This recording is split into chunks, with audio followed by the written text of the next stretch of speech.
A person is inadmissible if he or she is likely to become a public charge.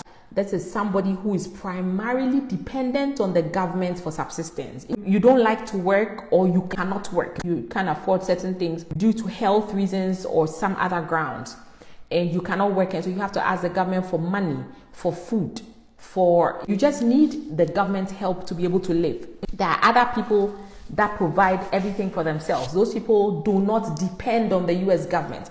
In fact, they contribute to the US government.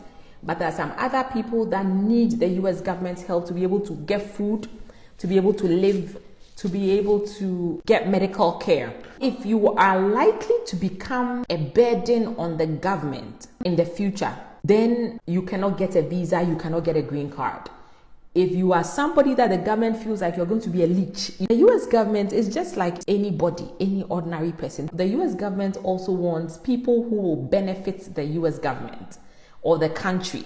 So if you are coming into the US and you are an Elon Musk, you are inventing something, you're going to help make the US very competitive in the international global market, then they want you. But if you are coming and you cannot buy breakfast or eat breakfast without getting help, then the government doesn't want you.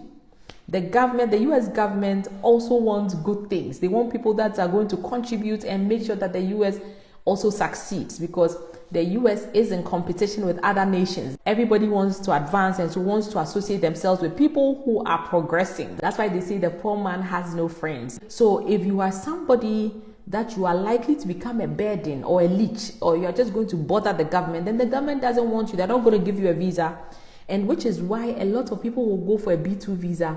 And these are some of the assessments that the consular officer will make and say, oh, you are not able to demonstrate sufficient ties. Sometimes it's because you look like you're going to become a public charge. So they'll deny you the visa and give you the 214B denial.